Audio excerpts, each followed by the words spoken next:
we have another autonomous robot. Unfortunately, I will not show you any videos right now, but let's begin.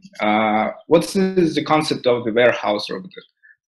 The idea is not something that is fresh. The warehouse robots have been around for a while, and their purpose is pretty clear. They have to deliver cargoes from point A to point B as safely and quickly as possible. So let's look at why are they useful in general. So right now we live in the era where warehouses are overloaded with logistics and with the need to satisfy the needs of the clients. That's why the logistics are very slow, there is a lack of staff, and the human work is simply not enough to deal with the current aims that warehouses put to themselves. So we looked at the market and we reviewed what features are present specifically on the Russian market.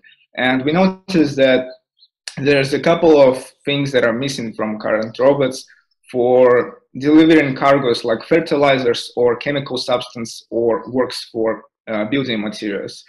This is the waterproof feature to protect the robot from, for example, rains if the warehouse is outside.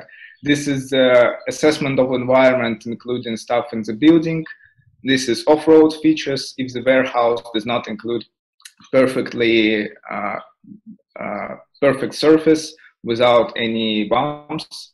And this is the compact size to actually deliver smaller cargoes for those warehouses that deliver cargoes under 150 kilograms. These are the technical characteristics of the future robot. And also, because our robot is focused on faster movement and smaller cargoes for smaller warehouses, we managed to make it quite financially beneficial. So the electronic filling will be important. However, the mechanics of the robot will be predominantly Russian, so we don't have to deliver them from the other countries, and it will significantly lower the price, the final price. We also minimize the number of unique details for the robot, which will result in a final price that is approximately 2.5 times lower than the usual robots. So the demand for the robots is quite high right now, both internationally, which is the report data from Pricewaterhouse says. Nearly 78% of the CEOs plan to cut costs and automate processes through robotics for efficiency. And for the Russian market, there is a prognosis that to the 2023, the robotics industry will grow up to 3 times. So there is a very significant demand, and it will obviously require for new firms and new features of the robot more than it is presented right now. There's the implementation plan. Our team from Leti, which is actually managing the technical side, is planning to develop the first prototype till June. However, the actual development and the perfection of the robot will last until maybe 2021 or the beginning of 2022. There's the finances for organizational expenses, and for the final investments for project loans for this year, $23,000.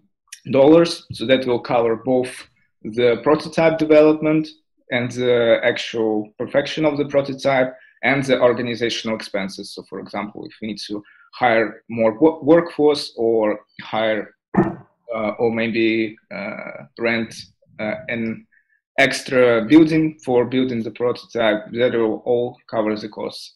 So we include 5-year investment plan, and it pays off if 10 robots are sold each year. 10 robots is the average amount required for the average warehouse of 2,000 square meters. This is our team from Higher School of Economics, including me and my colleagues, which are managing the organizational side. And this is a team from Leti University, which is managing the technical side. So these are our contacts. Thank you very much, and I'll end the presentation right now. Okay. Artyom, thank you very much. Just in time. Colleagues, please, your questions.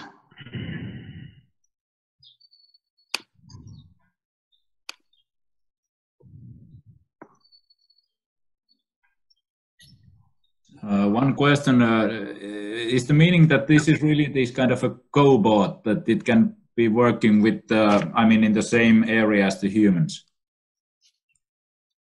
Yes, because we include motion sensors for working in the environment, which includes people. So for example, currently the Amazon company employs its robots, but they have to work within a certain area and they have to mark this area. And the way our technology will work is that there will be predetermined paths for the robot to follow, but if it will face some sort of obstacle, even moving like a human, it will simply adapt to the obstacle and change its path, but still get to the final destination.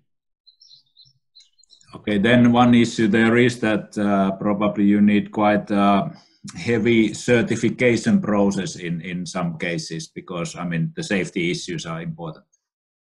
Yes, obviously. So we are currently working on it. We're focusing on Russian certification right now because we're not planning the international shipment currently, but this is certainly something that we think about.